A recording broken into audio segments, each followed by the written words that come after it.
ఇదే RTV app వార్తల్ని క్షణాల్లో చదివే అవకాశం ఉంటుంది. ఒక న్యూస్ పేపర్, ఒక టెలివిజన్ ఛానల్ మీ చేతుల్లో ఎప్పుడూ ఉంటాయి. అందరికీ నమస్కారం. ఈరోజు రాష్ట్రంలో నెలకొన్న పరిస్థితుల దృష్ట్యా రాబో రోజుల్లో ప్రజలకి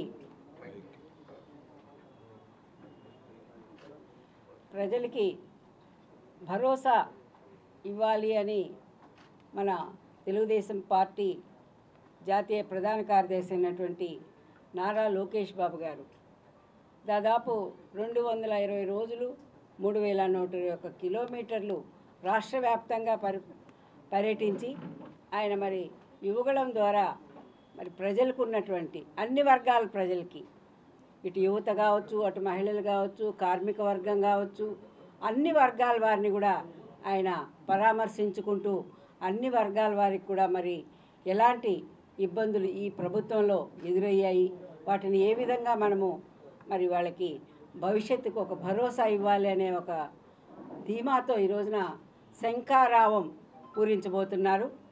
శంఖారావం ద్వారా దాదాపు 120 నియోజకవర్గాల్లో దాదాపు 30-40 రోజుల్లో పర్యటించి మరి వారందరికీ కూడా యువగళం ద్వారా ఆయన ఇచ్చినటువంటి భరోసా, ఆయన ఇచ్చినటువంటి ధైర్యానికి ఇంకొంచెము మరి భవిష్యత్తు గ్యారంటీ, బాబు షూరిటీ కార్యక్రమాన్ని కూడా ఏదైతే సూపర్ 6 మేనిఫెస్టో ఉందో, ఏదైతే జనసేన తెలుగుదేశం పార్టీ ఉమ్మడి మేనిఫెస్టోగా ప్రకటించిందో దాన్ని ప్రజల్లోకి తీసుకెళ్ళి వాళ్ళకు ఒక భరోసా ఇవ్వడానికి, ఏవైతే మరి మన జాతీయ పార్టీ అధ్యక్షుడు నారా చంద్రబాబు నాయుడు గారు జైల్లో ఉన్నప్పుడు మరి ఈ యువగళం పూర్తి చేయలేక, దాన్ని కొనసాగించలేక కొన్ని నియోజకవర్గాలు ఏవైతే మరి మిగిలిపోయినాయో వాటిల్లో ప్రప్రథమంగా ఈ శంఖారావాన్ని పూరించి అక్కడి నుంచి మొదలై దాదాపు 120 నియోజకవర్గాల్లో కూడా రోజుకు 2 లేక 3 శంఖారావాలు ప్రయోగిస్తూ ఆ విధంగా ప్రజల్లోకి వెళ్ళాలని నారా లోకేష్ బాబు గారు నిర్ణయించుకున్నారు. రేపు 11వ తారీఖు, ఇవాళ 10వ తారీఖు, రేపు 11వ తారీఖు నుంచి కూడా ఈ శంఖారావం ప్రారంభించబడుతోంది.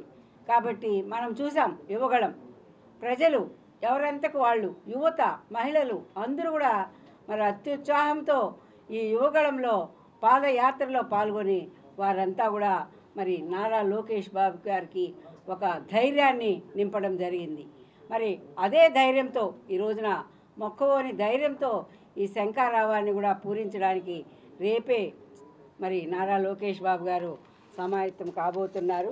ఇప్పటికే మరి మన వైఎస్ఆర్సీపీ నేతల అవినీతి, అన్యాయానికి వ్యతిరేకంగా ఈయన ఈ శంఖారావం పూరించబోతున్నారు.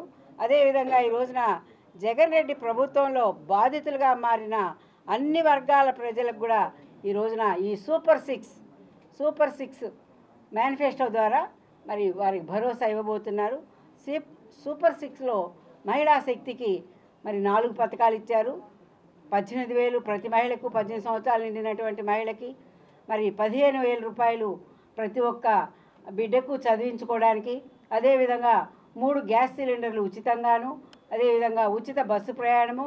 ఇవే కాకుండా మరి యువత ఎవరైతే నిరుద్యోగులుగా ఉన్నారో, ఎవరైతే మరి యువతీ యువకులు చదువుకొని ప్రాజెక్టులు లేక వాళ్ళకి ఉపాధి లేకున్నారో వాళ్ళందరికీ కూడా 20 లక్షల ఉపాధి కల్పిస్తూ 3,000 రూపాయల నిరుద్యోగ వృత్తిని కూడా ప్రకటించినటువంటి నారా లోకేష్ బాబు గారు దీన్ని ఇంకా ఉవ్వెత్తున ప్రజల్లోకి తీసుకెళ్ళి శంఖారావం ద్వారా ప్రజలకు ఒక భవిష్యత్తు గ్యారంటీని కూడా చూపించబోతున్నారు.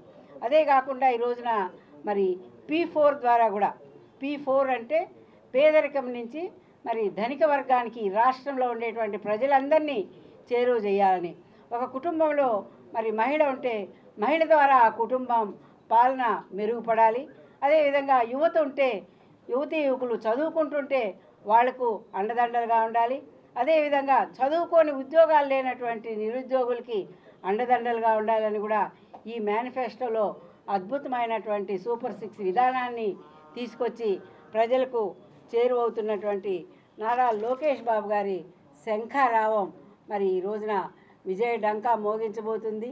ఇది తెలుగుదేశం పార్టీ, జనసేన పార్టీ ఆంధ్రప్రదేశ్ రాష్ట్రంలో పరిపాలన దిశగా తీసుకురావడానికి ఇది ఎంతో దోహదపడుతుందని కూడా భావిస్తూ, ప్రజలందరూ కూడా ఏ విధంగా అయితే నారా లోకేష్ బాబు గారిని ఆశీర్వదించి పాదయాత్రలో మీరందరూ కూడా సంఘీభావం తెలిపారో అదే విధమైనటువంటి విధానంతో, మరి అదే విధమైనటువంటి మీ యొక్క అభిమానంతో ఈ శంఖారావంలో కూడా పాల్గొని ఆయన చెప్పేటువంటి ఈ సూపర్ 6 మేనిఫెస్టో విధానాన్ని ప్రతి ఒక్కరు కూడా అర్థం చేసుకొని తప్పకుండా ఈ శంఖారావాలను కూడా మీరు అందరూ కూడా పాల్గొని విజయవంతం చేస్తారని తెలుగుదేశం పార్టీ శ్రేయోభిలాషులకి, అభిమానులకి, అదేవిధంగా ప్రజలందరికీ కూడా విజ్ఞప్తి చేస్తున్నాను. అదే కాకుండా ఈ రోజున మన తిరుపతి నగరం తీసుకుంటే ఈరోజు ఆనాడు తెలుగుదేశం ప్రభుత్వంలో ప్రారంభించినటువంటి స్మార్ట్ సిటీ నిధులతో మరి పీపీ మోడల్లో, ప్రైవేట్ పార్ట్నర్షిప్ మోడల్లో టీటీడీ ద్వారా 400 కోట్లు, స్మార్ట్ సిటీ నిధుల ద్వారా 200 కోట్లతో ఏదైతే గరుడ వారధిని మనం నిర్మించాలని తలపెట్టామో దాన్ని దాదాపు 80% పూర్తయినటువంటి గరుడ వారధి పనులని వారు వచ్చి మళ్ళా రీటెండరింగ్ అని కమిషన్ల కోసం ఆపేసి దాన్ని ఉన్నటువంటి ఒక ప్లాన్నే మార్చేసి అతి తక్కువ నిధులతో వాళ్ళు దాన్ని పూర్తి చేసినప్పటికీ ఇదేం ప్రాజెక్టు, ఇది అవసరమా, ఇది పనికిరాని ప్రాజెక్ట్ అన్నటువంటి శాసనసభ్యుడు ఇప్పుడు ఏం చెప్తాడో నేను ఆయన ప్రశ్నిస్తున్నాను.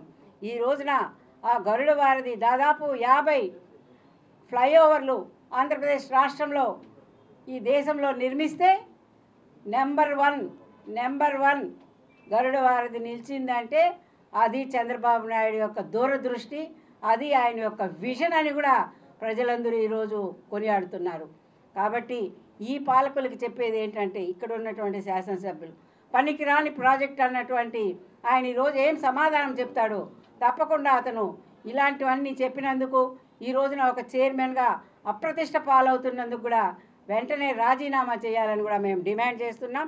ఇదే కాకుండా ఎందుకంటే ఇంతటి డిమాండ్ ఎందుకు వచ్చింది అంటే కూడా నేను చెప్తున్నాను, ఆ రోజు 2021లో పాలకులు ఎవరు, శాసనసభ్యుడు ఎవరు, నువ్వే.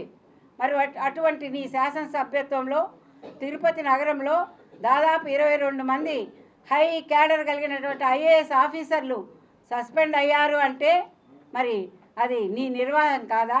నువ్వు వాళ్ళని భయభ్రాంతులు చేసి వాళ్ళను తప్పుడు పనులు చేయించి వాళ్ళని అవినీతికి పాల్పడిచ్చింది ఎవరు? నువ్వు కాదా, నీ కొడుకు కాదా అని కూడా మేము ప్రశ్నిస్తున్నాం. కాబట్టి ఈ రోజున మనం చూసాం పేపర్లో అడిషనల్ కమిషనర్ అయినటువంటి చంద్రమౌళీశ్వర్ రెడ్డి గారు ఏ విధంగా సస్పెండ్ అయ్యారు. ఆయన ఈరోజు ఈఆర్ఓనే కాదు, కానీ ఆయన ఈఆర్ఓ బాధ్యతలన్నీ ఆయన తీసుకున్నాడు. ఎందుకు తీసుకున్నాడు? ఇక్కడ ఉన్నటువంటి మరి శాసనసభ్యుడు కానీ శాసనసభ కొడుకు కానీ ఆ విధమైనటువంటి అధికారాన్ని అతనికి ఇచ్చి మరి కుటుంబాల్లో వాళ్ళ వ్యక్తి అయినటువంటి వారికి కమిషనర్గా పెట్టి ఈ అవతవకలన్నీ కూడా చేయడం జరిగింది. మరి ఈ చంద్రమౌళీశ్వర్ రెడ్డి బలైపోయాడు, ఈరోజు గిరీష బలైపోయాడు. ఆ విధంగా దాదాపు 22 మంది బలైపోయారు. వారు కాదు, తప్పు చేసింది ఎవరు? వీళ్ళను తప్పు చేయడానికి మరి వాడుకునింది ఎవరు? ఇదంతా కూడా తేట తెల్లం కావాలి. పరిశీలనలో అన్నీ కూడా బయటకు వస్తాయి. ఇంకా చాలామంది ఆఫీసర్లు కూడా జైలుకు పోతారు, ఇది ఖచ్చితం. కాబట్టి ఇకనైనా తిరుపతి నగరంలో ఉన్నటువంటి నాయకులు ఇప్పటికి కూడా వాళ్ళు దొంగ ఓట్ల విజయంతోనే ధీమా వ్యక్తం చేస్తూ సిగ్గు లేకుండా ప్రజల్లో తిరుగుతున్నారంటే ఇంతకైనా తిరుపతికి అప్రతిష్ట పాలనేది వేరే ఉండదని కూడా ఇప్పుడున్నటువంటి నాయకుల్ని హెచ్చరిస్తూ ఈ రోజున ఈఆర్ఓ అధికారి సీట్లోనే అక్రమంగా సొంత మనిషిని నియమించుకున్నారు. ఈఆర్ఓ లాగిన్లో 35,000 ఓటర్లు చేర్చారు. మరి login ID, password, OTP, phone number అన్నీ కూడా చంద్రమౌళీశ్వర్ రెడ్డివే. ఆయనకి ఎలాంటి అధికారం లేనప్పటికీ ఇన్ని అధికారాలు అతనికి ఇచ్చి తప్పుడు విధానాన్ని 35,000 ఓట్లు చేర్పించి ఈరోజు మేము ఆ రోజున కూడా వాళ్ళకి 50,000 ఓట్లే వచ్చాయి మెజార్టీ. అంటే నీకు 35,000 ఓట్లు ట్రయల్గా దొంగ ఓట్లు అని తెలుస్తుంటే ఇంకెన్ని దొంగ ఓట్లకు వాళ్ళు పాల్పడి ఉంటారు? వాళ్ళకు వచ్చినటువంటి మెజార్టీనే కాదు, వాళ్ళ గెలిపే కాదు అనేది వీటన్నిటి ద్వారా కూడా ప్రజలు ఈరోజు గమనిస్తున్నారు. అదేవిధంగా ఈ రోజున ఈ 2021 మార్చి ఏప్రిల్లో ఈ 35,000 ఓట్లు ఏవైతే దొంగ ఓట్లు చేర్చారో వాటికి ఒక్క దరఖాస్తు కూడా లేదు. ఈ రోజున చేర్పించాలన్నా తీసేయాలన్నా ఫామ్ 7 దండి, ఫామ్ 8 దండి, ఫామ్ 6 దండి, ఒక మనిషి 5కు మించి చేయకూడదు అని ఇన్ని విధిస్తున్నారే రూల్స్. అంటే మీరు అప్పుడు ఎలా చేయగలిగారు? మీకు అడ్డు ఆపు లేదా? మీరు అనుకున్నది అనుకున్నట్టేనా? అంటే అదే తిరుపతి నగరం వాళ్ళ సొంత కంపెనీగా భావిస్తున్నారు. ఇక్కడ జరిగినటువంటివి కూడా సొంత కంపెనీలో ఎలాంటి నిర్ణయాలు తీసుకొని ఏ విధంగా పాల్పడతారో. మరిన్ని వీడియోస్ కోసం ఛానల్ ని సబ్స్క్రైబ్ చేయండి. లేటెస్ట్ అప్డేట్స్ కోసం వాట్సాప్ ఛానల్ ని ఫాలో చేయండి. అండ్ లింక్ డిస్క్రిప్షన్ లో ఉంది.